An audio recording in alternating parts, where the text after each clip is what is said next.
Alors, on m'a demandé de parler avec vous de l'engagement, qui à la fois veut tout dire et rien dire. Enfin, c'est un thème très très vaste, et puis on a du mal à voir exactement ce que ça recouvre. Mais j'aimerais bien peut-être essayer de livrer quelques réflexions à partir peut-être de la situation dans laquelle nous nous trouvons aujourd'hui ou dans laquelle nous avons la sensation de nous trouver. Alors, vous l'avez dit, hein, nous avons quelque chose en commun, c'est que nous sommes de la même génération. Nous avons le même âge et donc nous héritons du même avenir, et puisqu'on est entre nous, on peut se le dire franchement, eh bien, on a un peu l'impression d'être mal barré. On pourrait dire que tous les voyants semblent au rouge, les voyants économiques, évidemment, mais aussi bien l'état de l'environnement, de l'écologie. La question qui nous concerne, c'est aussi la question de la dette. Voilà, on se demande comment on va la rembourser. La question du chômage, 24% de jeunes sont au chômage et n'arrivent pas à trouver un travail parce que le monde de la formation, nous le savons, est complètement inadéquat à celui du marché du travail. Bref, tout ça semble bien inquiétant. Et puis en plus, on a l'impression de vivre dans un pays qui est relativement paralysé, qui a du mal à se réformer, qui a du mal à se dire les choses. Bref, pour nous qui sommes jeunes et qui allons hériter du monde de demain et qui sommes déjà en train d'y rentrer, et qui parfois avons déjà du mal à y rentrer, bien, on peut se dire que rien qui ressemble à quelque chose de très encourageant dans les perspectives qui nous sont offertes aujourd'hui. Alors d'ailleurs, j'ai été invité ici ce soir, je crois, après à cause d'un article aussi que j'ai eu l'occasion de publier dans Libération, et qui illustrait bien peut-être le sentiment qui peut être le nôtre en ce moment, dans cette période. En fait, j'avais répondu à une tribune qui était parue dans Libération, je ne sais pas si vous l'aviez vu passer, qui s'appelait « Jeunes de France, votre salut est ailleurs, barrez-vous ». Et donc c'était une tribune qui était très très provocatrice, mais qui en fait disait assez bien, vous voyez, l'impression que nous pouvons avoir aujourd'hui. Voilà, on pourrait se dire, mais en fait, qu'est-ce qu'on fait encore dans ce pays où tout semble un peu bloqué, tout semble nous être fermé. On pourrait avoir l'impression aussi d'être quelque part les victimes de l'injustice que nous font subir des générations précédentes qui ont accumulé une dette considérable, qui ont construit des dérèglements monstrueux dans le monde de la finance, dans le monde de l'industrie, dans le rapport à l'environnement. Et aujourd'hui, on se retrouve à devoir assumer tout ça, et on pourrait avoir le sentiment de se dire, en fait, en réalité, il ne reste plus qu'une chose à faire, c'est déguerpir, ou en tous les cas trouver les moyens de s'en sortir pour sa propre vie, pour son propre bonheur, pour son propre épanouissement, et puis pour le reste, qu'est-ce que vous voulez, on ne peut pas y faire grand-chose. Et donc j'ai répondu une semaine après dans une autre tribune que Libération a publiée, et qui disait « Jeunes de France, battez-vous », précisément pour dire peut-être que nous n'avions pas la possibilité de nous désintéresser de l'avenir de notre société, de l'avenir de notre pays.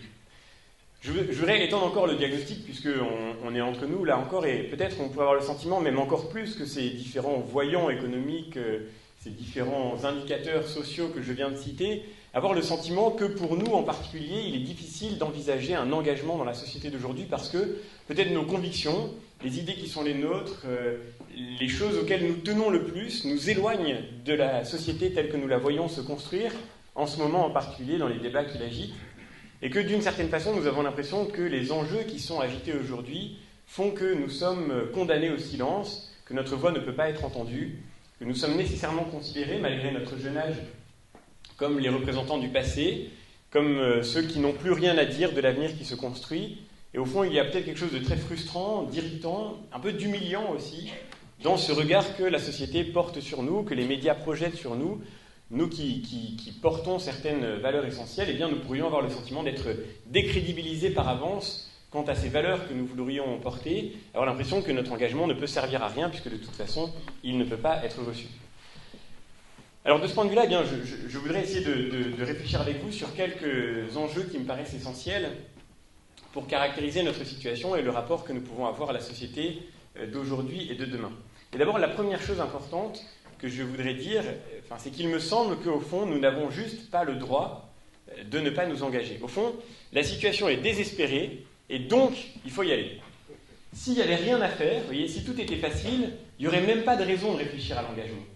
S'il n'y avait pas de problème dans la société, on ne serait même pas là à se poser la question de l'engagement, vous voyez. C'est un problème qui ne se poserait pas. Si tout allait bien, on n'aurait pas besoin d'y réfléchir. C'est une question qui serait sans objet.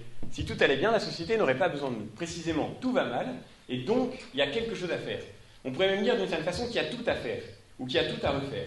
Et donc, l'engagement est peut-être plus nécessaire que jamais de ce point de vue-là. La suprême erreur, la suprême absurdité, ce serait de se retirer du jeu en disant il y a trop de choses à faire et donc nous n'allons rien faire. Alors, précisément, ce serait créer une équation qui me paraît déraisonnable.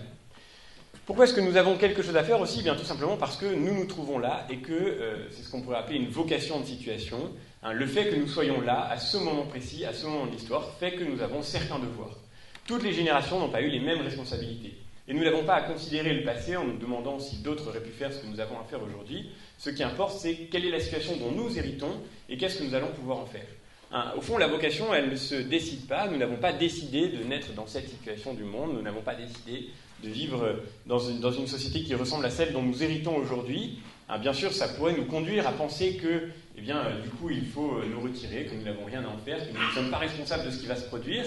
Mais en réalité, il me semble que c'est la leçon inverse que nous devrions tirer. Nous héritons d'une situation, quel que soit le regard que nous portons sur elle, il faut bien que nous en fassions quelque chose, et donc nous ne pouvons pas nous en désintéresser. Et puis au fond, ce à quoi j'avais le plus réagi dans cette tribune qui s'appelait « Jeunes de France, barrez-vous », c'était à l'idée que nous n'aurions pas de devoir. Au fond, vous savez, aujourd'hui, on parle toujours de droits, on parle toujours de nos intérêts personnels, mais on ne parle jamais de devoirs, et notamment, on ne parle jamais des devoirs que constitue le fait pour nous d'avoir reçu quelque chose en héritage. Précisément, le vigneron, le cultivateur, sait que le travail de la terre prend du temps, sait que la terre qu'il reçoit, elle a déjà été fécondée par le travail des générations antérieures, et nous, même si par bien des égards nous pourrions reprocher quelque chose aux générations qui nous ont précédés, eh bien nous devons reconnaître néanmoins que nous recevons quelque chose qui n'est pas rien. Que nous recevons un pays, que nous recevons une société, une tradition juridique, une tradition politique, un certain nombre de valeurs qui ont été mûries au fil du temps, et tout cela, eh bien, nous avons quelque chose à en faire.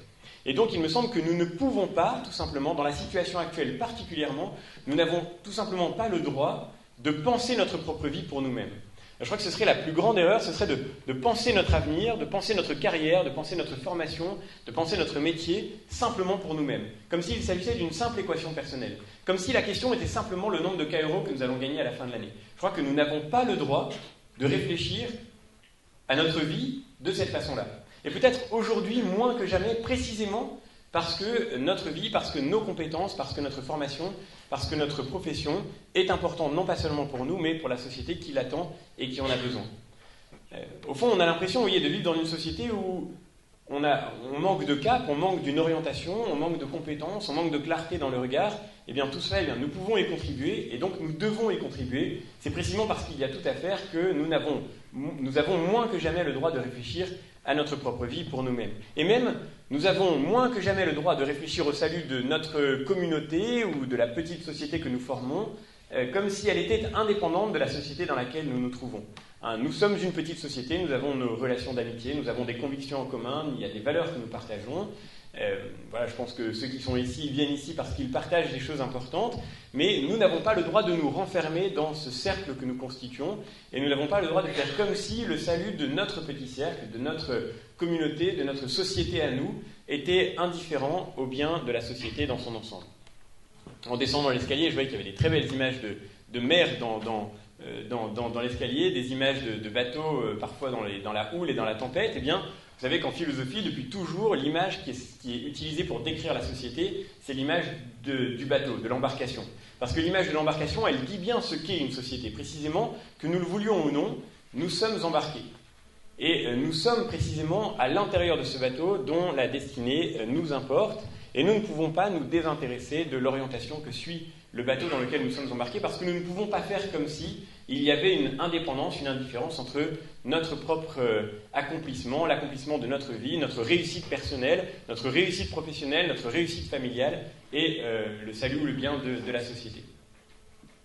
Voilà le premier point que je voulais évoquer. Alors il est peut-être un peu théorique, mais peut-être essayons de lui donner un contenu. Quelle est la principale difficulté que rencontre la société aujourd'hui, et la principale difficulté peut-être que nous rencontrons vis-à-vis de cette société? Alors évidemment, il y a toujours quelque chose de très présomptueux à essayer de faire un diagnostic, encore plus quand on m'a dit qu'il fallait que je parle 45 minutes, donc essayer de discerner le problème que rencontre la société aujourd'hui en moins de 45 minutes, c'est une gageure dont je ne prétendrai pas sortir nécessairement vainqueur, mais peut-être pour essayer de rassembler le sentiment que je peux avoir en une seule idée, je dirais que notre société est piégée aujourd'hui par l'idée que la vérité n'existe pas. Alors vous allez dire, ça fait très conceptuel, et c'est sans doute la déformation professionnelle du prof de philo qui s'exprime, mais malgré tout, je crois quand même qu'il y a quelque chose de central là-dedans. l'idée que la vérité n'existe pas. Il n'y a pas de vérité. Nous vivons dans une époque relativiste, c'est une banalité de le dire, nous vivons dans une époque où il est convenu de dire que chacun a sa vérité, que chacun suit sa vérité, que chacun peut disposer de sa vérité comme il l'entend, qu'il faut respecter la vérité des uns et des autres, et toute la journée, il suffit d'ouvrir un journal, d'écouter une radio, de regarder une télévision pour entendre des formules telles que c'est ma vérité, il faut respecter ma vérité, ou alors Laurie a expliqué dans sa biographie sa part de vérité, ou bien, je ne sais pas, l'invité de Spiensky a livré sa vérité à l'assistance, le condamné a évoqué sa part de vérité. Bref, ce sont des expressions très courantes que nous entendons répéter sans arrêt. Bref, il n'y a pas une vérité. Affirmer qu'il y a une vérité qui est la même pour tout le monde, c'est une affirmation absolument terrifiante, qui nous angoisse profondément, parce que nous avons l'impression que s'il y a une vérité, eh bien, nous allons nous faire la guerre, parce que s'il y a une seule vérité, nous allons forcément en venir aux mains pour savoir ce que c'est que la vérité, et nous allons nous taper dessus parce que nous ne sommes pas d'accord. Donc nous préférons nous réfugier dans cette idée assez prudente qu'il n'y a pas une vérité, mais que chacun a sa vérité, et que donc il importe de tous se respecter. Enfin, jusqu'à un certain point, malgré tout, parce qu'il y a quand même des situations dans lesquelles la vérité est unique et universelle. Par exemple, le nazisme c'est le mal, le fascisme c'est le mal, l'homophobie c'est le mal, le racisme c'est le mal. Enfin, il y a des choses qui sont universellement vraies quand même, il ne faut pas déconner non plus. Mais pour le reste, vous voyez, en dehors de ces grands dogmes que nous partageons, il n'y a pas de vérité. Cette idée, de toute évidence, elle est infondée, elle est infondable, elle est rationnellement impossible à vérifier. Enfin, de fait, le racisme est universellement mauvais, l'homophobie c'est universellement mauvais, le nazisme aussi. Donc il y a des choses qui sont universellement bonnes et d'autres qui sont universellement mauvaises. Il y a des choses qui sont universellement vraies et d'autres qui sont universellement fausses. Et si dans cette salle, quelqu'un dit que la porte de l'entrée est ouverte et quelqu'un d'autre dit que la porte de l'entrée est fermée, eh bien il y en a forcément un qui se trompe et un qui a raison. Quand vous affirmez ça à des élèves de terminale, vous constatez qu'ils sont tous tétanisés par cette simple affirmation. Ok pour la porte, on est d'accord, il faut qu'une porte soit ouverte ou fermée, on est encore prêt à l'admettre, mais l'idée par exemple que ce soit la même chose pour Dieu, ou que ce soit la même chose pour les affaires de la politique, pour le bien et pour le mal, cette idée-là, ça nous terrorise, quoi. Donc je suis obligé de dire à des élèves que si dans la salle il y en a qui affirment que Dieu existe et d'autres qui affirment que Dieu n'existe pas, et si nous sommes certains de parler de la même chose, eh bien il y en a forcément certains dans la salle qui ont raison et d'autres qui ont tort. C'est pas possible autrement. C'est pas possible autrement. C'est pas possible de dire à chacun sa vérité. Ça n'a juste aucun sens. S'il y en a dans la salle qui disent que Dieu existe et d'autres qui disent que Dieu n'existe pas, il y a forcément certains qui ont raison et d'autres qui ont tort. Et si certains affirment que pour résoudre les difficultés que la France rencontre aujourd'hui du point de vue économique, eh bien, il faut alléger les charges patronales pour faciliter les recrutements et pour fluidifier le marché de l'emploi, et d'autres qui affirment qu'au contraire, il faut augmenter les impôts pour favoriser la formation des chômeurs, il y en a forcément un qui ont raison et les autres qui ont tort. C'est pas possible autrement. Je ne dis pas qui a raison, qui a tort. Je dis que tout le monde ne peut pas avoir raison en même temps, et qu'on ne peut pas se restreindre à dire que c'est chacun sa vérité. Alors en fait, quand on a dit ça, on a l'impression quand on dit ça à des élèves, ils vous regardent avec angoisse comme si vous étiez justement un méchant fasciste, mais en réalité, c'est une absurdité, parce que reconnaître que la vérité est la même pour tous, c'est le seul moyen de reconnaître que nous avons quelque chose à nous dire. Si certains dans cette salle pensent que Dieu n'existe pas, et que moi je pense que Dieu existe, alors leur opinion devient infiniment précieuse pour moi, parce que ça signifie que peut-être ils ont quelque chose à m'apprendre, ou que peut-être j'ai quelque chose à leur apprendre. Et donc c'est le début du dialogue. Si nous parlons politique, et que certains dans cette salle considèrent qu'il faut augmenter les charges patronales pour pouvoir favoriser la formation des chômeurs, et que d'autres pensent dans cette salle qu'il faut au contraire diminuer les charges patronales pour pouvoir fluidifier le marché de l'emploi, alors il est très important que nous nous parlions, que nous échangions nos arguments, que nous essayions de nous démontrer les uns aux autres par quels moyens nous arrivons au résultat que nous produisons. Et donc, si nous affirmons qu'il y a une vérité, nous disons que nous avons quelque chose en commun. Que nous avons quelque chose en commun à chercher, qui est cette vérité que personne ne possède précisément. Je ne peux pas dire que c'est ma vérité, ni que c'est la vérité de celui d'en face. Ça n'est la vérité de personne, c'est la vérité de tout le monde. C'est la vérité précisément, ça n'est pas ma vérité. C'est notre bien commun précisément. C'est quelque chose vers lequel nous avons tous à aller. Et donc, à partir du moment où nous affirmons qu'il y a une vérité, eh bien nous commençons à parler ensemble. Si chacun a sa vérité, ça ne sert à rien de parler, voyez. Si tu crois en Dieu, mais je crois pas, chacun sa vérité, c'est cool. On peut aller faire du foot, on peut aller pêcher à la ligne, on peut jardiner ensemble si on veut, mais enfin on ne peut pas parler de Dieu, vous voyez, parce que chacun sa vérité. Donc le dialogue est inutile et impossible, et donc on ne se parle plus, et donc on ne se comprend plus, et donc on a peur les uns des autres. Et cette peur, vous voyez, on la vérifie partout aujourd'hui. Le grand paradoxe, c'est que l'idée que chacun a sa vérité, ça nous paraît être la clé de voûte de la tolérance et du respect, En fait, en réalité, on passe notre temps à répéter qu'il faut être tolérant, mais puisqu'il n'y a pas de vérité, on se demande même pourquoi il faut être tolérant. Après tout, pourquoi la tolérance serait-elle un bien, puisqu'il n'y a pas de vérité, puisque chacun a sa vérité. Et si j'affirme qu'il faut être intolérant envers certaines opinions, là j'ai le droit de l'affirmer, c'est ma vérité, donc je peux défendre cette idée-là. En réalité, vous voyez, on se plonge dans un abîme de contradictions, d'absurdités, et surtout on s'interdit de parler ensemble, on s'interdit de dialoguer ensemble. Et de fait, le propre de la société dans laquelle nous vivons, c'est qu'il n'y a plus de véritable dialogue. Le dialogue est suspendu. Le dialogue ne sert plus pour chacun qu'à préserver ses opinions, à défendre ses valeurs, à défendre ses convictions, mais non plus à chercher ensemble la vérité. Vous allumez votre radio le matin, vous écoutez France Info et vous entendez chaque matin ce spectacle déprimant du match de France Info. Alors on met un type qui est bien de droite, là il est patron du Figaro, par exemple, un type qui est bien de gauche, qui est patron de Libération, et chacun joue son rôle, et il se tape dessus. Vous voyez, mais il n'y en a jamais un qui va dire, en fait vous avez raison, il est juste votre argument. Vous voyez, c'est-à-dire, très précisément, plus personne n'est prêt à changer d'avis. Nous ne sommes plus là que pour défendre nos opinions. Et bien souvent, même nous, qui parfois, parce que par exemple nous sommes croyants, affirmons qu'il y a une vérité, eh bien nous nous enfermons dans ce lexique relativiste en disant par exemple que nous avons à défendre nos valeurs, que nous voulons défendre nos convictions, autrement dit que nous voulons défendre quelque chose qui nous est propre, alors qu'en réalité, ce qui importe, c'est de défendre ce qui est vraiment juste et bon pour notre société dans son ensemble, et donc qui est vraiment juste et bon pour tous ceux qui sont prêts à raisonner, à réfléchir et à s'accorder sur des points de consensus qui pourraient nous indiquer précisément le lieu d'une vérité possible. Donc il me semble que le principal piège dans lequel nous nous trouvons, c'est cette idée qu'il n'y a pas de vérité. Et s'il n'y a pas de vérité à défendre, alors à quoi sert l'engagement? À quoi sert notamment l'engagement politique? Bien, il ne sert à rien d'autre qu'à défendre ses ambitions, évidemment. Puisque précisément chacun a sa vérité, ça ne signifie plus rien d'autre précisément qu'il n'y a pas de terrain commun pour exercer l'activité politique. L'activité politique, elle est classiquement définie par la philosophie antique, notamment par la philosophie grecque, comme le fait de parler ensemble. Faire de la politique, c'est discuter ensemble sur ce qui concerne la société. C'est le logos partagé. C'est le fait qu'on échange ensemble un certain nombre de raisons sur ce qui nous est commun. Nous avons un bien commun, nous avons des affaires communes, et faire de la politique, c'est parler ensemble de nos affaires communes.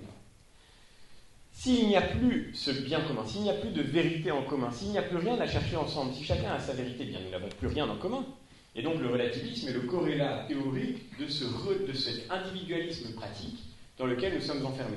S'il n'y a plus de vérité, si nous n'avons plus de lieu commun qu'est la vérité, si nous ne convergeons plus vers ce lieu commun, bien du coup l'activité politique se réduit à un individualisme total et définitif. Ce qui compte, ce qui prime d'abord, c'est l'ambition. Et de fait, vous voyez qu'aujourd'hui, dans le monde politique, nous assistons au spectacle d'une ambition décomplexée, totalement débridée, qui s'affirme en premier avant d'affirmer des convictions. D'ailleurs, les convictions peuvent aisément varier au fur et à mesure que l'ambition le nécessite.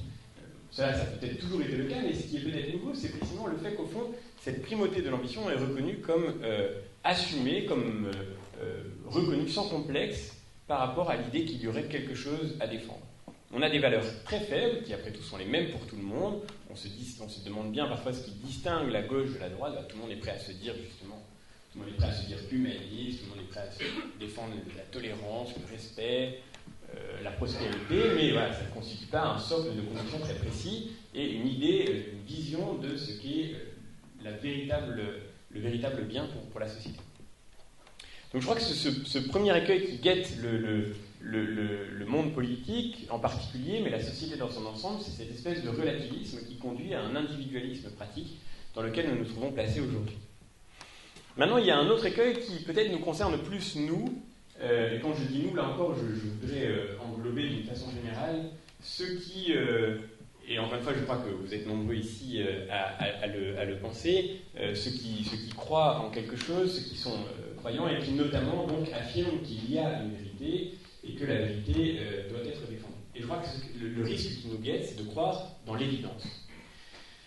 En réalité, il y a une vérité, je l'ai dit, ça n'est même pas possible d'affirmer le contraire, c'est rationnellement impossible de fonder l'attitude relativiste. Il y a une vérité, mais je crois qu'il n'y a pas d'évidence. Pour le dire autrement, la vérité ne saute pas aux yeux. La vérité ne saute pas aux yeux. Il faut que nous arrivions, pour cela, qu'elle soit comprise et reçue, à trouver les mots qui permettent qu'elle soit reçue et qu'elle soit comprise. La vérité ne saute pas aux yeux. Et parfois, ça nous échappe complètement, et nous voudrions que la vérité apparaisse par elle-même. Je pense en particulier, pour faire évidemment référence à un débat qui nous agite particulièrement aujourd'hui, qui est la question du mariage pour tous, hein, que nous sommes parfois un peu piégés lorsque nous... Enfin, ceux qui voudraient s'opposer à cette réforme du mariage pour tous se trouvent un peu piégés par le fait qu'au fond, ça leur paraît évident, vous voyez. Un père, une mère, c'est élémentaire. Enfin, vous voyez, ça saute aux yeux, quoi. Enfin, pour faire un gamin, il faut quand même un papa et une maman, c'est évident. Mais en réalité, non. Ça n'est pas évident. C'est vrai, mais ça n'est pas évident. La vérité n'est pas l'évidence, encore une fois. La vérité ne saute pas aux yeux. La complémentarité de l'homme et de la femme, la différence même de l'homme et de la femme, elle est vraie, elle est réelle, mais elle ne saute pas aux yeux. Elle n'est pas évidente. Voir les différences suppose une certaine culture, suppose un certain regard. Et par culture, j'entends ici tout ce qui modèle notre regard, tout ce qui nous aide précisément à faire des différences. Je voudrais m'appuyer, pour le montrer, sur un exemple auquel nous allons nous essayer dans un très court instant, et qui est l'exemple de l'œnologie. Prenons l'œnologie. Comme je le disais aux producteurs que nous recevons, enfin qui va nous faire bénéficier de ces merveilles tout à l'heure, je suis un profane en matière d'œnologie, je ne connais absolument rien, j'adore le vin, j'adore le bon vin, comme vous sans doute, mais je ne suis pas du tout un spécialiste. En revanche, j'ai un très bon ami qui a grandi dans le Bordelais et qui, comme tout Bordelais, a eu l'occasion de fréquenter depuis sa prime jeunesse la diversité des vins merveilleux de cette région. Et donc il s'y est beaucoup familiarisé et il m'impressionne énormément parce que quand il boit un vin, il est capable de dire quel est le cépage, comme vous, j'imagine, comme beaucoup d'entre vous peut-être dans cette salle, capable de dire quel est le cépage, quelle est l'origine du vin, si c'est un grand millésime ou si c'est un vin relativement médiocre, si c'est un grand cru ou si c'est un vin moyen. Autrement dit, il est capable d'avoir un jugement extrêmement juste et sûr, et donc il est capable de distinguer les vins, de faire des distinctions, d'opérer des distinctions. Ces distinctions, elles sont fondées sur la réalité du vin. C'est des distinctions qui sont objectives. Et de fait, il y a objectivement des grands crus, il y a objectivement des moins bonnes années. Il y a objectivement des appellations prestigieuses et qui donnent des très grands vins, et puis objectivement des vins de moins bonne qualité. Ça, c'est objectif, vous voyez, c'est une vérité. C'est-à-dire que ça dépend de l'objet, ça ne dépend pas de notre opinion. Il ne donne pas son opinion sur le vin. Mais il réussit à faire des distinctions que moi, je ne sens pas, qui ne m'apparaissent pas à moi. Tout simplement parce que je n'ai pas la culture du vin, que je n'ai pas assez la culture du vin. Autrement dit, faire la distinction entre un grand vin et un vin médiocre suppose une certaine culture, suppose une familiarité, suppose un certain regard. Un regard qui a été habitué, qui a été éclairé, qui a été instruit, un regard qui a reçu précisément un certain savoir, qui a formé sa capacité à distinguer les différences qui s'opèrent entre les vins. Et c'est vrai de tous les champs de la culture, de tous les champs de l'art en particulier. La première fois de votre vie que vous avez entendu un opéra, quand vous étiez enfant, vous avez peut-être plissé les yeux en disant « mais qu'est-ce que c'est que ce bruit bizarre ?» Mais petit à petit, oui, on se familiarise, on apprend à reconnaître un grand opéra, précisément de la dernière chanson de Rihanna, par exemple, on apprend à reconnaître exactement le même plaisir esthétique qu'on trouve dans un air de Rigoletto et dans une chanson de Section d'Assaut. Et bien ça, c'est la culture, vous voyez. La culture, c'est ce qui permet d'apprendre à faire des différences. Mais ces différences, encore une fois, elles ne sautent pas aux yeux, elles ne s'imposent pas d'elles-mêmes. La différence, par exemple, entre l'homme et la femme, elle ne saute pas aux yeux, quoi qu'on en dise. Elle ne nous saute pas aux yeux. Faire la différence, apprendre à reconnaître cette différence qui existe dans la nature entre l'homme et la femme, apprendre à la reconnaître suppose une certaine culture, suppose un certain regard. Et de fait, nous vivons aujourd'hui dans une certaine culture qui nous apprend à ne pas faire de différence, qui nous apprend à rejeter les différences. De fait, toute différence nous apparaît comme une inégalité, et toute inégalité nous apparaît comme une injustice. Et donc les différences nous sont devenues insupportables, quelles qu'elles soient. C'est curieux d'ailleurs, parce qu'on est de la génération qui a grandi dans l'incantation du respect des différences. Quand on était petit, on n'a pas arrêté de nous dire ça. Les différences, c'est cool, il faut respecter les différences, vivre la diversité et tout. Mais en fait, en réalité, on se rend compte que nous détestons les différences, que nous en avons une peur terrible, et que nous les vivons mal, précisément. D'une façon générale, nous vivons très mal la différence. Alors, il y a la différence de l'homme et de la femme, mais il y en a d'autres. Par exemple, quand vous êtes prof de philo, vous pouvez savoir qu'il y a un cours dans l'année qui est horrible en terminale. Il y a un cours qui est horrible. Alors maintenant, j'enseigne plus en terminale, mais en terminale, je faisais l'expérience à chaque fois. Il y a un cours qui est super pénible. Ça suscite la polémique, c'est la guerre des tranchées. Vous prenez des coups, il y a des projectiles, des boulettes et tout. Enfin, c'est terrible, c'est la révolte. Les élèves se rebellent, argumentent dans tous les sens. Enfin, bon, c'est un cours très très pénible. C'est pas le cours sur la religion. C'est pas un cours sur la politique. C'est pas un cours sur la justice. Non, non. C'est le cours sur le langage. Parce que quand vous parlez du langage, vous en venez à parler de la différence entre le langage humain et la communication animale. Le fait que les animaux communiquent entre eux, c'est vrai, mais les animaux n'ont pas un langage, parce qu'un langage, c'est un système de signes articulés et conventionnels. Un langage, donc, c'est un dictionnaire, et on dit que bouteille désignera cet objet qui est une bouteille, et ça, c'est artificiel. La preuve, c'est qu'il y a plusieurs langues. Alors, on dit que les hommes ont un langage, et les animaux n'ont pas de langage. Ils ne parlent pas comme les hommes. Alors là, révolution dans la salle. Ah, monsieur, c'est pas vrai, moi, mon chat, il me parle. Et d'où vous dites que mon chat, il communique pas avec moi? Et bien sûr que si, je sais très bien que mon poisson rouge, il est triste quand je sors. Et donc, l'idée, vous voyez, l'idée que vous ayez osé faire une différence entre l'homme et l'animal, suppose que d'abord, vous méprisez l'animal. Mépriser l'animal, c'est insupportable. Et donc, vous avez commis un acte terrifiant et vous avez rejeté dans les limbes mon chien qui, le matin, pleure en me voyant partir.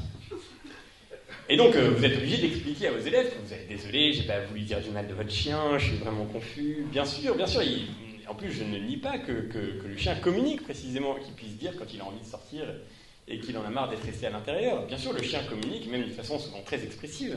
Les animaux communiquent entre eux, même parfois ils communiquent bien mieux que les êtres humains avec leur langage, justement. Mais les animaux ne parlent pas, et alors au bout de 2 heures, un peu décontenancé, vous êtes obligé de finir par dire, bon écoutez, je veux bien, alors je connais tous les exemples, hein. Les dauphins ont des prénoms, les chimpanzés comptent jusqu'à 4, les bonobos sont capables d'éduquer leurs enfants, etc. Enfin, bon, au bout de tout ça, vous êtes obligé de dire au bout de 2 heures, bon, écoutez, je veux bien répondre à vos objections, mais quand même, à un moment, il faut finir par reconnaître que, même si les chimpanzés comptent jusqu'à 4 et que les bonobos éduquent leurs enfants, on n'a jamais vu un bonobo composer un sonnet au soleil couchant par amour de sa belle et se suicider par amour. Enfin, vous voyez, bon, il y a quand même une différence entre l'homme et l'animal, et vous ressortez un peu décontenancé en vous disant, mais au fond, ça a quelque chose d'incroyable qu'on soit obligé de démontrer, vous voyez, de raisonner sur le fait qu'il y a une différence entre l'homme et l'animal. Même simplement, on n'a jamais vu des hommes s'assembler ensemble pour faire une conférence de philosophie un soir avant d'aller déguster des vins. Enfin, je sais pas, on n'a jamais vu le bonobo se demander en quoi il était différent des hommes. Et c'est pas seulement parce qu'on ne comprend pas, c'est juste parce que ça ne se produit pas. Enfin, Donc, vous voyez, on pourrait être un peu dans cette situation de désarroi en se disant, mais au fond, mais pourtant c'est évident, quoi. Vous voyez, c'est évident. La vérité, elle saute aux yeux. Mais en fait, non, en réalité, la vérité ne saute pas aux yeux. Donc, double péril, vous voyez, peut-être double danger qui guette le monde dans lequel nous vivons et puis notre petit monde à nous, peut-être. Le danger pour le monde, c'est de croire qu'il n'y a pas de vérité, mais le danger pour nous, c'est un peu de trop croire dans la vérité, de trop croire dans la force de la vérité, et de croire en particulier qu'elle se passe de nous, et qu'elle se passe de notre engagement.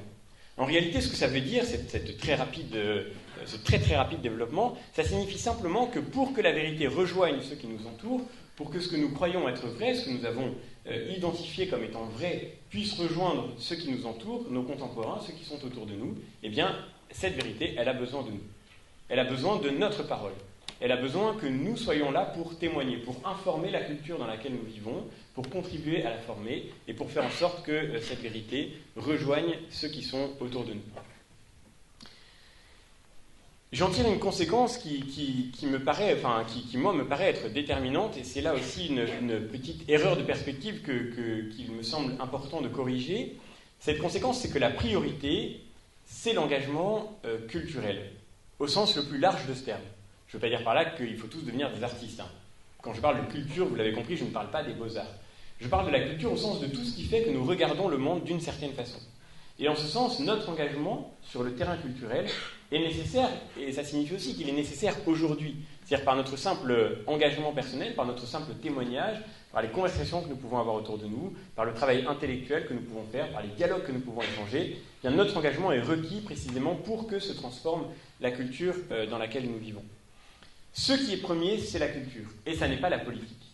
Et bien souvent, là encore, je vois que dans notre société, et dans notre petit monde aussi en particulier, nous sommes victimes d'une distorsion de perspective, et nous croyons que la priorité, c'est la politique. Et nous croyons que la politique a le pouvoir. Mais c'est une absurdité. La politique n'a pas le pouvoir. La politique n'a pas le pouvoir, et elle ne l'a jamais eu. Jamais. Elle ne l'a pas en démocratie, parce qu'il est évident que, d'une façon générale, à la fin, ce dont le peuple est majoritairement convaincu finira par se réaliser à très court terme dans une démocratie. C'est une nécessité. Lorsque le peuple est convaincu, par exemple, je sais pas, lorsqu'une majorité de l'opinion est absolument convaincue que l'euthanasie est une chose juste et nécessaire, l'euthanasie se fera. C'est impossible autrement, vous voyez. Dire que le candidat qui la défendra sera élu un jour. Et le candidat qui ne la défendra pas ne pourra pas être élu. Donc, celui qui modèle l'opinion commune modèle la politique. C'est vrai en démocratie, mais c'est vrai dans tous les régimes. Machiavel, qui n'est pas spécialement un démocrate, enseigne à son patron, dans Le Prince, à faire en sorte que le peuple le soutienne. Parce que Machiavel sait que le plus grand autocrate du monde et que le plus parfait dictateur ne gouverne jamais longtemps contre son peuple. Donc, au fond, ce qui importe, c'est d'abord le terrain de l'opinion, ou ce que j'appelais tout à l'heure le terrain de la culture. Ce qui compte, c'est d'abord que nous ayons la possibilité, que nous fassions en sorte précisément que cette vérité que nous voudrions porter, dont nous voudrions témoigner, qui ne nous appartient pas et qu'il nous appartient de faire partager aux autres, que cette vérité, elle puisse informer le regard de ceux qui sont autour de nous. Pour reprendre l'exemple dont je parlais tout à l'heure, ceux qui ont gagné le combat pour le mariage homosexuel ne sont pas les députés et les sénateurs qui, dans quelques jours ou dans quelques semaines, vont s'applaudir eux-mêmes d'avoir voté cette grande réforme pour le progrès de l'humanité. Ceux qui ont fait le mariage homosexuel sont ceux qui ont réussi à faire accepter à une majorité de gens qu'un papa et une maman, c'était la même chose. Qu'un homme et une femme, au fond, c'était la même chose. Autrement dit, par exemple, parmi d'autres, les partisans de la théorie du genre qui ont poussé cette idée-là, tous ceux qui ont réussi à modeler le regard que nous portons sur la différence des sexes et à faire en sorte que cette différence nous apparaisse aujourd'hui comme quelque chose de révoltant. Vous allez voir dans quelques jours, ça va être la journée de la femme, pardon, la journée des droits des femmes, pardon, Madame Palomel-Cassel, je vais pas ma cool, la journée des droits des femmes, et ça va être épouvantable parce que maintenant la journée des droits des femmes consiste à nous expliquer que les femmes n'existent pas et que les femmes sont des hommes comme les autres. Et que si vous parlez à une femme différemment que si vous parlez à un homme, vous êtes un terrifiant sexiste et que vous êtes coupable. Et en plus, moi qui suis un homme, je suis présumé sexiste et donc je suis présumé méchant.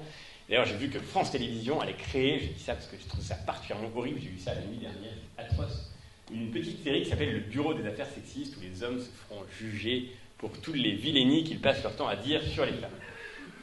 Et qui consiste à reconnaître que les femmes sont des femmes, c'est-à-dire qu'elles sont un peu différentes que nous. Pour le dire autrement, au fond, le combat, par exemple, sur cette question-là, typiquement du mariage homosexuel, ça n'est pas d'abord un combat politique, mais c'est d'abord un combat culturel. La question qui se pose, c'est d'abord de savoir quel regard nous portons sur la différence des sexes. Est-ce que cette différence-là, nous voulons la combattre comme quelque chose qui nous impose une limitation insupportable à nos désirs, quelque chose qui impose à nos désirs, à notre désir d'enfant en particulier, une borne qui nous révolte, parce qu'aujourd'hui, dans l'état actuel du droit, moi qui suis un homme, si je veux avoir un enfant, il faut encore que je trouve une femme qui veuille bien coopérer avec mon projet, et ça, c'est insupportable. Est-ce que donc nous voulons que la nature, dans sa limitation, dans sa particularité, que notre nature, dans sa particularité, soit regardée comme un obstacle qui gêne mon désir et mon projet, ou est-ce que nous voulons recevoir cette limite que la nature nous impose, c'est vrai, comme le lieu d'une fécondité qui est belle et qui mérite d'être reçue, comme le lieu aussi d'une limite à nos désirs qui est sage et qu'il est utile de respecter parce que satisfaire tous nos désirs serait la clé la plus sûre de notre malheur. Au fond, c'est exactement l'ambiguïté, l'hésitation dans laquelle nous nous trouvons. Et ce qui compte, encore une fois, c'est de savoir quel regard notre société va porter sur la différence des sexes, et lorsqu'elle aura porté sur la différence des sexes, ou lorsqu'elle porte sur la différence des sexes un regard qui est positif et qui dit que la différence des sexes doit être respectée parce qu'elle est le lieu d'une fécondité naturelle, lorsque notre société portera sur la nature un regard positif qui consistera à dire qu'il faut recevoir la nature, qu'il faut l'admirer, qu'il faut savoir recevoir ses enseignements, un peu le même regard que nous portons aujourd'hui sur l'environnement, c'est-à-dire sur la nature à l'extérieur de nous, alors dans ce cas, eh bien, nous aurons gagné, ou nous reviendrons sur cette question du mariage homosexuel. Mais ça n'est pas, encore une fois, d'abord une question politique.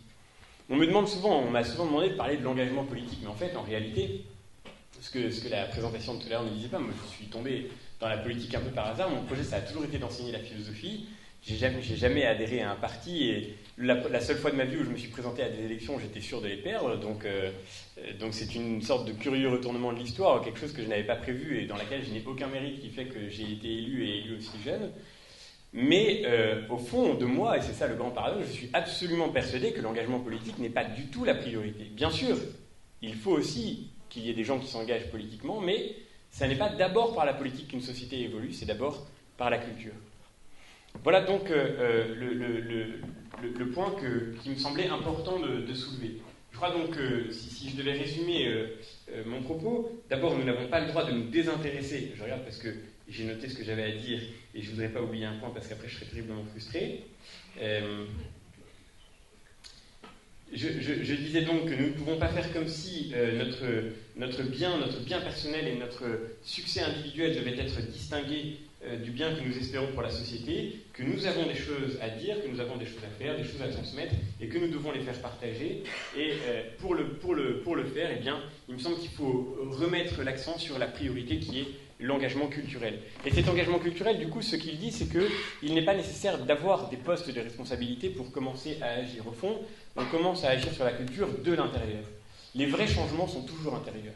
C'est vrai dans notre propre vie, c'est vrai dans notre vie personnelle, et si j'ose dire, c'est vrai dans notre vie spirituelle. Le véritable changement est toujours intérieur. Le seul vrai changement, le seul changement qui compte, c'est le changement de l'intérieur. Et de ce point de vue-là, nous n'avons pas besoin d'attendre d'avoir du pouvoir, d'avoir des responsabilités, d'avoir de l'influence, d'avoir de la notoriété pour commencer à agir. Ce qui compte, c'est que nous puissions mettre à profit les occasions qui nous sont données d'agir de l'intérieur sur la société telle que nous la recevons. Ça, c'est le point qui me paraît le plus important à soulever. Je termine d'une simple remarque pour dire qu'au fond, le fait même de notre engagement, le simple fait de notre engagement, me paraît être la solution à la situation que nous traversons. Au fond, toutes les formes de la crise dont nous parlons sans arrêt, toutes les formes de la crise que notre société traverse, quelle qu'elle soit, que ce soit la question de la dette, la question du chômage, la question de la structure de l'économie, la question de l'écologie, bref, toutes les formes de la crise que traverse la société dont nous héritons, elles sont dues, me semble-t-il, à une seule raison, à cet individualisme dont je parlais tout à l'heure et qui est la conséquence nécessaire, la conséquence pratique du relativisme que j'évoquais. Au fond, toutes les causes de la crise tiennent à une seule, c'est-à-dire au fait que nous sommes largement convaincus que notre vie doit être pensée pour nous-mêmes. Et que être heureux dans l'existence, c'est construire sa vie pour soi-même. Que être heureux suppose de satisfaire ses désirs personnels. Si nous sommes face au mur de la dette que nous connaissons aujourd'hui, c'est parce que des générations de responsables politiques, encouragés en cela par des générations de citoyens qui les ont élus pour cela, ont préféré sacrifier l'avenir pour favoriser le présent. Si nous sommes placés devant la difficulté que nous rencontrons dans la crise écologique et climatique, c'est parce que des générations de responsables politiques et économiques, encouragés par des générations de citoyens qui les ont élus pour cela, ont préféré donner à l'immédiat la possibilité de consommer sans mesure, sans se préoccuper de l'avenir. Autrement dit, l'individualisme est vraiment, me semble-t-il, la clé de toutes les formes de la crise telles que nous la traversons aujourd'hui. La clé ultime, la clé anthropologique, la clé civilisationnelle, pourrait-on dire. Peut-être pas la clé technique, mais la technique n'est qu'une déclinaison de cette première signification, de cette première cause de cette crise que nous traversons. Choisir de s'engager, choisir de regarder sa propre vie comme quelque chose qui ne concerne pas que nous-mêmes. Voilà peut-être ce qu'on pourrait appeler l'engagement. Considérer que notre vie, précisément, n'est pas dégagée de toutes les obligations possibles, que ça n'est pas le moment de dégager, justement, que c'est le moment de s'engager, c'est-à-dire de regarder dans sa propre vie ce qui peut être l'occasion de servir, ce qui peut être l'occasion de faire en sorte que notre vie soit mesurée par une autre mesure que notre propre bonheur. Choisir même de placer le succès de notre vie, et donc notre bonheur, dans ce que nous aurons pu apporter à d'autres qu'à nous, dans ce que nous aurons pu produire de plus grand que nous. Eh bien, il me semble que c'est déjà en soi la solution de la crise. Avant même que nous ayons mis à profit notre engagement, cette simple perspective que nous jetons sur notre propre vie est déjà une réponse que nous apportons à la situation dans laquelle nous nous trouvons. Au fond, cet altruisme nécessaire, il ne faut pas avoir peur d'employer ce mot qui pourrait paraître un peu dépassé, cette générosité que nous sommes appelés à avoir aujourd'hui plus que jamais dans le rapport que nous avons à notre propre existence, à notre travail, à nos revenus, à notre parcours de formation, à notre parcours de carrière, cette générosité que nous sommes appelés à avoir, qui consiste à regarder notre vie comme étant la condition d'un plus grand bien, non pas seulement pour nous, mais pour les autres, elle est à la fois la clé de notre bonheur, j'en suis absolument certain, et elle est aussi la clé du bien de notre société, parce qu'au fond, c'est ce témoignage-là qui est attendu. L'idée que notre vie pèse plus que notre vie. L'idée que notre individualité vaut plus que notre individualité. Que la mesure de l'homme, c'est plus que la mesure de l'individu. Que notre mesure, c'est plus que notre simple bonheur. Ou que la simple satisfaction de nos désirs individuels. L'idée que Pascal résume d'une formule très paradoxale et très étonnante qui dit que l'homme passe infiniment l'homme. Que nous sommes appelés à nous dépasser dans quelque chose qui est plus grand que nous. Cette idée-là, au fond, sans doute, de la même façon que l'individualisme qui a voulu nous enfermer dans notre propre mesure est la clé de tous les problèmes que nous rencontrons, cette idée-là est sans doute en elle-même la simple réponse aux difficultés qui sont les nôtres. Après, là encore, nous trouverons les solutions techniques. De toute façon, nous n'avons pas le choix, il va bien falloir que nous les trouvions. Les solutions techniques, nous les trouverons. Et il est certain que nous aurons assez de compétences, assez d'intelligence, assez de qualité pour pouvoir venir à bout des problèmes qui se posent à nous. La seule question qui se pose donc, c'est la question de savoir si nous sommes capables de regarder notre vie avec ce regard-là, avec ce regard profondément désintéressé, qui est non seulement la clé du bien de la société, mais qui est aussi la clé de notre propre bonheur. Parce que paradoxalement, l'individualisme fait notre malheur commun. Nous n'avons jamais vécu dans une société où règne encore aujourd'hui une telle prospérité pour chacun, où le désir individuel peut être aussi facilement satisfait, et pourtant nous n'avons jamais été aussi malheureux, nous n'avons jamais consommé autant d'antidépresseurs, précisément parce que construire une vie à la mesure de notre individualité, c'est construire une vie qui perd sa signification. A l'inverse, ouvrir notre vie sur quelque chose de plus grand que nous, l'engager au service de quelque chose qui est plus grand que nous, c'est sans doute à la fois la clé de notre bonheur et aussi la clé de ce dont notre société a besoin. C'était peut-être très rapide, très superficiel, et j'en suis désolé, ça mériterait d'être consolidé, mais j'étais très heureux de partager ces quelques réflexions avec vous. Merci beaucoup.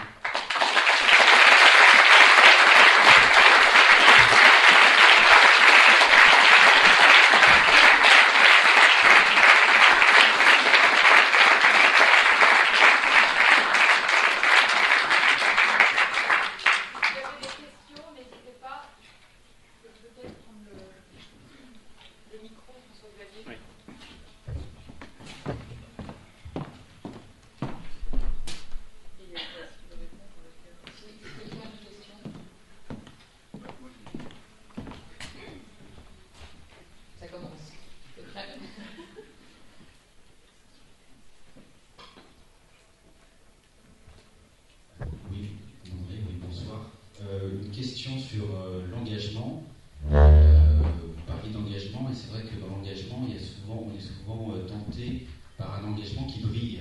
L'engagement politique brille pas mal. L'engagement associatif, ça brille un peu moins. Et même dans l'associatif, il y a des choses qui brillent ou pas. Quel est votre avis là-dessus?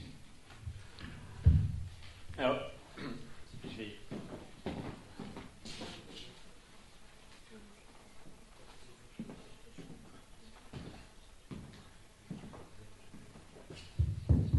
Merveilleux. Vous avez tout à fait raison. Je crois, quand je parlais de cette distorsion du regard que nous avons souvent, je crois vraiment qu'on est fasciné par la politique, qu'on est fasciné par le pouvoir d'une façon générale. Ça, c'est une constante, mais je crois que nous sommes fascinés à tort par la politique et nous sommes persuadés que notre salut viendra d'elle. Et nous avons toujours cette espèce de naïveté qui consiste à croire que celui qui nous sauvera, c'est l'homme politique providentiel. Et nous attendons invariablement qu'arrive enfin un vrai bon parti, un vrai bon responsable politique qui soit notre rédempteur et qui vienne apporter les solutions aux difficultés que nous rencontrons. En fait, je crois que c'est vraiment une myopie et que l'essentiel, quand je dis que l'essentiel est intérieur, je pense vraiment que l'essentiel est invisible. Ce qui compte vraiment, c'est ce qui ne se voit pas. Ce qui agit vraiment dans l'histoire, c'est ce qui est discret et silencieux. Alors là, vous allez dire encore une fois des formations professionnelles, mais quand j'ai eu le projet d'enseigner la philosophie, c'est parce que j'étais profondément convaincu de cette idée-là, qu'au fond, on prépare mieux l'avenir dans l'obscurité d'une salle de classe qu'en s'engageant dans un parti. Je ne dis pas qu'il ne faut pas qu'il y en ait qui s'engagent dans les partis, mais c'est très important. Je pense que chacun aussi fait ce à quoi il est appelé, avec ses talents, avec sa personnalité, avec les situations dans lesquelles il se trouve placé aussi, et de ce point de vue-là, la vocation de situation est aussi une réalité. Mais moi qui aimais la philosophie et qui me sentais plutôt attiré par l'enseignement, j'étais convaincu qu'il y avait quelque chose dans la discrétion, dans l'obscurité de ce métier, et dans son caractère même parfois un peu marginalisé, qui pourtant était décisif. De fait, c'est pas évident comme projet, parce que d'abord, je ne sais pas s'il y en a est-ce qu'il y a des enseignants dans la salle? Vous voyez, dans notre petit monde, c'est pas si fréquent que ça, hein. Alors, c'est exactement ça. Quand j'avais 19 ans et que je suis entré à l'école et que j'ai dit que je voulais être prof de philo, mais personne ne me croyait. Mes amis me disaient, non, attends, tu vas quand même pas être prof de philo. Enfin, prof. C'est un truc sérieux, quoi. Va travailler dans une entreprise, quoi. Un vrai métier, quoi. Mais pas prof. En plus, toi, t'es pas de gauche, quand même. Enfin, prof. Non, prof, le raté, quoi. Enfin, vous voyez, l'échec, quoi. C'est terrifiant. Et donc, en effet, je partage complètement votre avis. Enfin, on est pris dans cette absurde vision qui fait qu'on a l'impression que pour agir vraiment, il faut aller là où ça se voit. Ce qui est visible, ce qui est palpable, ce qui est brillant aux yeux du monde, l'argent ou la politique, voilà précisément ce qui compte. Mais en fait, en réalité, c'est une absurdité. Et alors, il suffit pour s'en convaincre de jeter un bref regard en arrière. Un tout petit regard historique suffit à nous convaincre du contraire. Qui a fait mai 68, par exemple? Qui a fait la société dans laquelle nous nous trouvons aujourd'hui? Qui a fait la société dans laquelle il est interdit d'interdire? Qui a fait la société dans laquelle la religion n'a pas à se mêler des affaires de l'État? Mais ce n'est pas des politiques. C'est évidemment pas des politiques. Alors là, pour le coup, je ne voudrais pas favoriser ma corporation, mais c'est une petite poignée de philosophes, minuscules. Celui qui est le père de la société que nous connaissons aujourd'hui, plus que personne d'autre, c'est Nietzsche. Alors évidemment, tout le monde l'a oublié, mais c'est la marque suprême de son succès. Le génie se fait oublier dans son œuvre. Et donc, quand Daniel Cohn-Bendit taguait sur les murs de la Sorbonne « Dieu est mort, tout est permis », il était sans doute persuadé d'être très intelligent et de faire l'histoire. Mais ce qu'il ne savait pas, c'est que c'est Nietzsche qui écrivait, et que lui faisait que tenir la plume. Vous voyez? De la même façon que, je sais pas, qui a fait les droits de l'homme, par exemple? Qui a construit cette idée, qui a réussi à révéler cette idée magnifique que tout homme, par nature, a des droits? C'est quand même incroyable comme idée. Ça, pour le coup, c'est une vérité qui est loin d'être évidente, vous voyez. Mais cette vérité-là, elle a été mûrie pendant des siècles par des philosophes, par des juristes, par des théologiens. Et vous lisez des noms qui sont complètement inconnus. Un Suarez, par exemple. Qui connaît Suarez dans ces salles? Personne.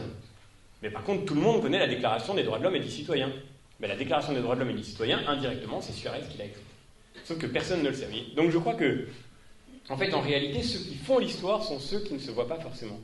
Et ceux-là, eh bien, Nietzsche en avait justement une conscience extrêmement aiguë. La vie de Nietzsche, vous savez, je ne sais pas si vous connaissez Nietzsche, qui est un auteur fabuleux, mais la vie de Nietzsche, c'est l'histoire d'un échec, aux yeux du monde. C'est-à-dire qu'il a commencé une carrière universitaire qui commençait très brillamment, enfin il s'est brouillé avec tout le monde, donc il l'a complètement raté.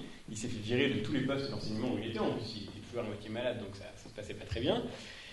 Et puis il s'est mis à écrire, il publie des livres, le premier est très lu, le deuxième moins, le troisième pas du tout, à la fin il publie à compte d'auteur, mais les livres les plus importants de sa vie et les plus forts, ceux qui vont transformer l'Europe, ceux qui vont transformer le monde occidental, ceux qui vont transformer le rapport que nous entretenons aujourd'hui, et même à l'intérieur de notre propre foi, à la religion, eh bien, ces livres-là, ils ont été écrits dans une discrétion absolue.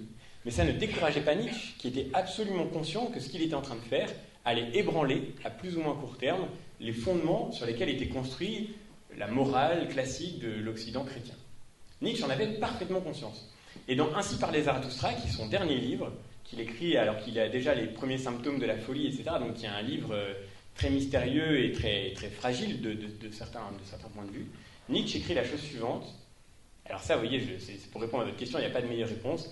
Ce sont les paroles les plus silencieuses qui sèment la tempête, et les pensées qui mènent le monde viennent sur des pattes de colombe. Ce sont les paroles les plus silencieuses qui sèment la tempête, et les pensées qui mènent le monde viennent sur des pattes de colombe. Extraordinaire. Donc ça veut dire, vous voyez, qu'au fond, c'est pas la peine de faire beaucoup de bruit pour commencer à agir.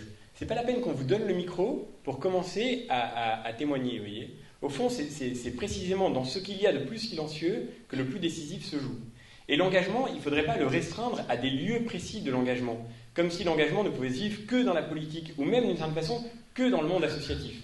Je crois encore une fois que, moi, ce que j'appellerais l'engagement au sens le plus large, c'est le regard que nous portons sur notre propre vie, sur notre propre pensée, sur notre propre culture, sur notre propre intelligence, sur notre parole. Hein, au fond, regardez par exemple la façon dont nous envisageons la culture. La culture, vous l'aurez compris, je pense que c'est quelque chose d'absolument décisif. Et pourtant, nous aussi, nous regardons bien souvent la culture comme quelque chose de complètement artificiel. Bon, la culture, il faut aller de temps en temps dans un opéra, ça fait bien, c'est classe, on prend un billet à Bastille, on fait sa petite soirée, etc. Au fond, qui d'entre nous lit beaucoup? Qui lit La Bruyère, Voltaire, qui lit Condillac, Rousseau, qui lit, j'en sais rien moi, qui lit Suarez justement, qui lit Nietzsche, qui prend le temps ou même de lire des vrais romans, vous voyez, qui lit la comédie humaine. Et pourtant, dans la comédie humaine, on a tout ce qu'il faut pour agir sur notre époque. On a précisément un regard magnifique posé sur la société, et donc tous les moyens d'y agir intelligemment.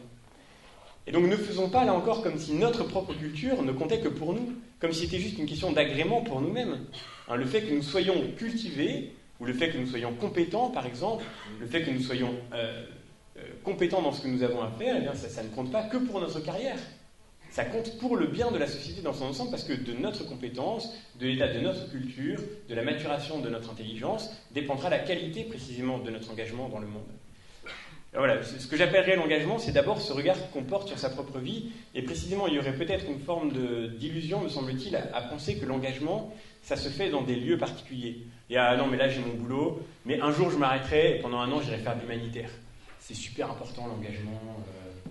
C'est vrai, non, mais c'est vrai, c'est hyper important. Donc j'irai faire de l'humanitaire, ou j'irai dans une assoce, où je ferai de la politique, etc. Mais en fait, l'engagement, ça commence maintenant, vous voyez. C'est-à-dire que dans votre travail, vous pouvez être engagé. Ça ne veut pas dire qu'il faut témoigner n'importe comment, à temps et à contre-temps, mais ça veut dire que votre place, votre connaissance, vos compétences, elles sont précisément d'ores et déjà utiles, pas seulement pour le témoignage, mais pour le service concret de la société dans son ensemble.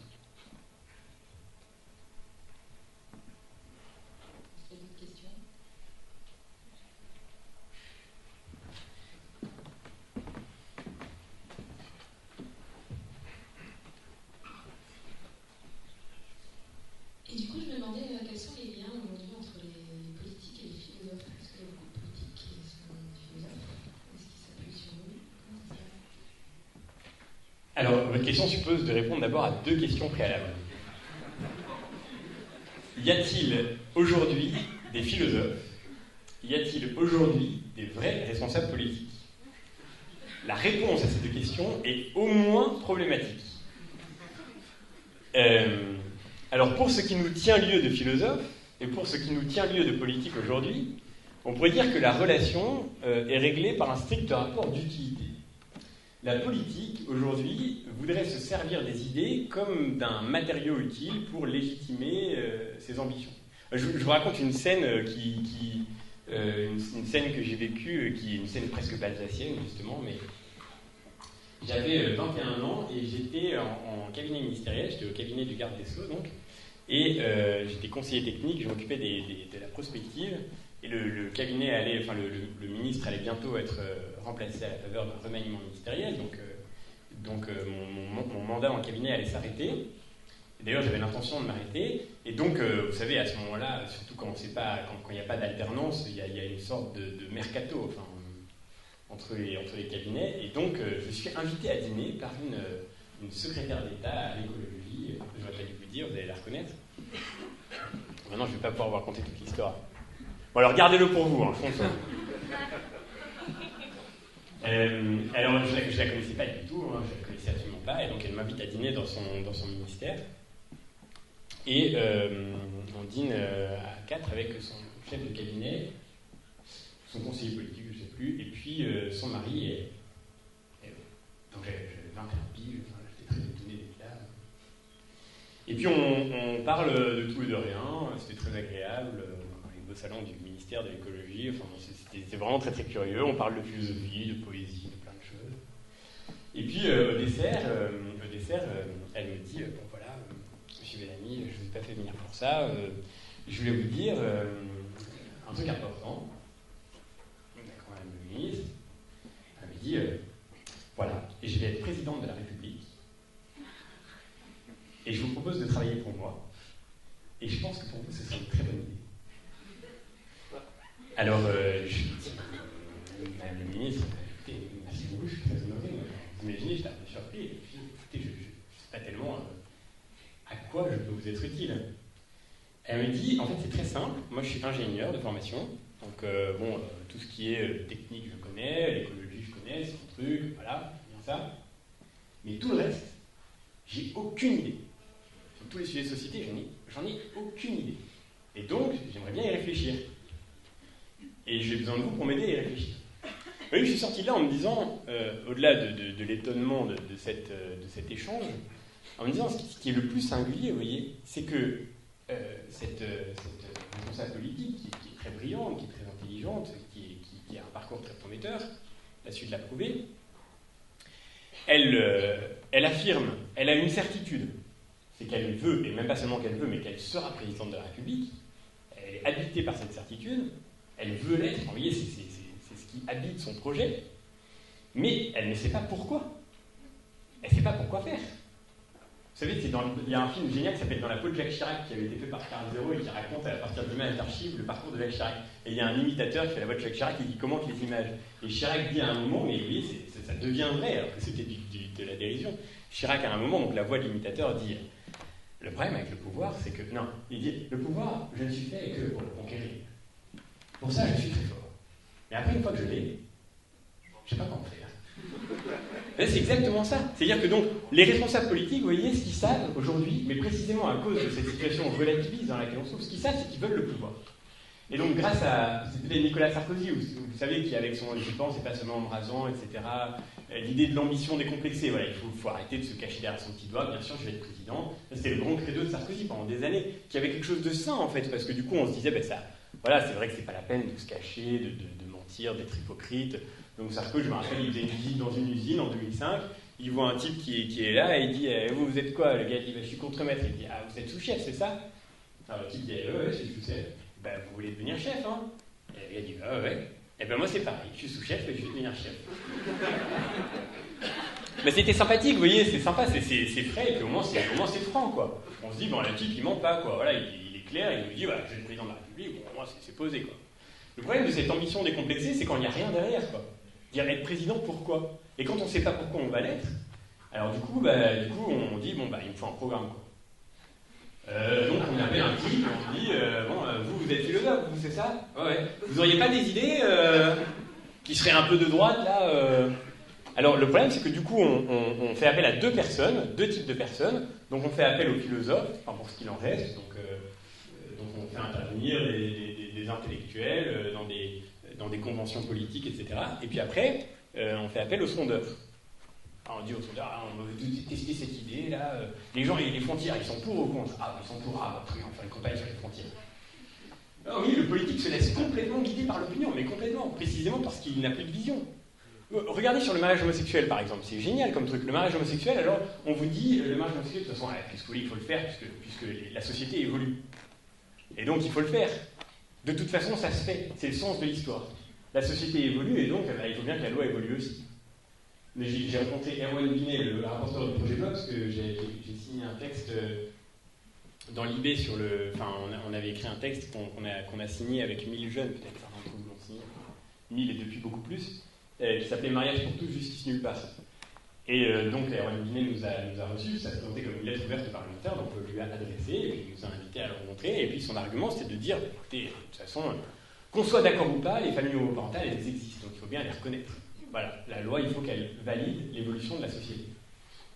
Enfin, entendre un législateur qui dit ça fait un peu froid dans le dos quand même. Hein. Parce que vraiment, on a perdu précisément toute vision politique. Le législateur, il n'est pas là pour dire, mais ça se fait, donc il faut le reconnaître. Parce que sinon, alors après, l'argument c'est parce que ça se fait comme ça se fera dans des bonnes conditions. Dans des bonnes conditions, très important. Les familles homoparentales, elles existent, donc il faut les reconnaître, comme ça se fera dans des bonnes conditions. Alors dans ce cas, on pourrait dire, oui, enfin bon, je ne mets pas sur le même plan les familles homoparentales et les cambrioleurs. Enfin, les cambrioleurs, ils existent aussi, hein, ils n'ont pas attendu que la loi les reconnaisse pour faire leur activité.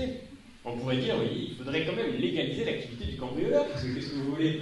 La société a évolué, elle est très en retard, la loi. Ça fait très très longtemps que les cambrioleurs, ils existent. Et comme ça permettrait aux cambrioleurs de faire leur activité dans de bonnes conditions. C'est vrai parce qu'aujourd'hui, ils ne sont pas protégés par le droit du travail. C'est quand même un problème, ça. Comment il fait le braqueur pour se faire virer? Non mais c'est... Donc oui, pourquoi est-ce qu'on interdit le cambriolage? Précisément parce que le législateur dit que le cambriolage, c'est mal parce que le droit à la propriété privée, c'est un droit fondamental. Et ça, c'est vrai. Et ça, c'est juste. Et ça, c'est bon pour une société. À partir du moment où... Ça, c'est quand même une idée relativement simple, vous voyez. Et donc, pas la peine d'appeler des philosophes pour le savoir. Mais le problème, c'est que dès que ça se complexifie un peu, l'idée que de toute façon il n'y a pas de vérité, du coup, il ne reste plus à la loi qu'à accompagner l'évolution de la société. Alors, on demande aux philosophes de donner des produits qui soient marketables par des sondeurs, hein, de produire des idées qu'on puisse ensuite vendre à l'occasion d'un meeting. On teste des idées comme ça. Ça devient de pire en pire d'ailleurs, parce qu'à la dernière campagne présidentielle, je ne sais pas si vous avez remarqué, mais c'est la première fois que les sondeurs ne testez pas auprès des gens des idées, mais des mots. Tiens, on vous dit, par exemple, je sais pas, Nicolas Sarkozy a dit halal dans sa campagne, sa cote remonte de 2 points. Il a dit le mot halal. Mais dire un mot, c'est pas encore produire une idée. Hein. On ne sait pas exactement quelle est son idée, mais enfin, il a dit, il faut parler du halal. 2 points, 3 points. Vous voyez, donc, au fond, quelle place la politique aujourd'hui laisse aux idées? Je ne suis pas sûr qu'elle en laisse beaucoup. Parce que je ne suis pas sûr non plus que les citoyens demandent beaucoup d'idées, au fond. Les politiques ne font que ressembler à ce que nous attendrons d'eux, malheureusement. Mais donc, on peut dire qu'aujourd'hui, il y a une relation très superficielle entre l'activité philosophique, encore une fois, qui est plutôt l'activité intellectuelle et médiatique intellectuelle, qui n'est peut-être pas l'activité philosophique au sens plus précis du terme. On pourrait dire que les philosophes d'aujourd'hui, ceux qui se promènent sur les plateaux de télévision avec les grandes chemises blanches avec un col largement dégrafé, ressemblent plutôt à ce que Platon appelait les sophistes, mais ça c'est une autre histoire. Enfin, disons qu'entre ces sophistes ou ces philosophes, comme on voudra, il existe une relation purement intéressée avec le monde politique, et peut-être intéressée dans les deux sens d'ailleurs.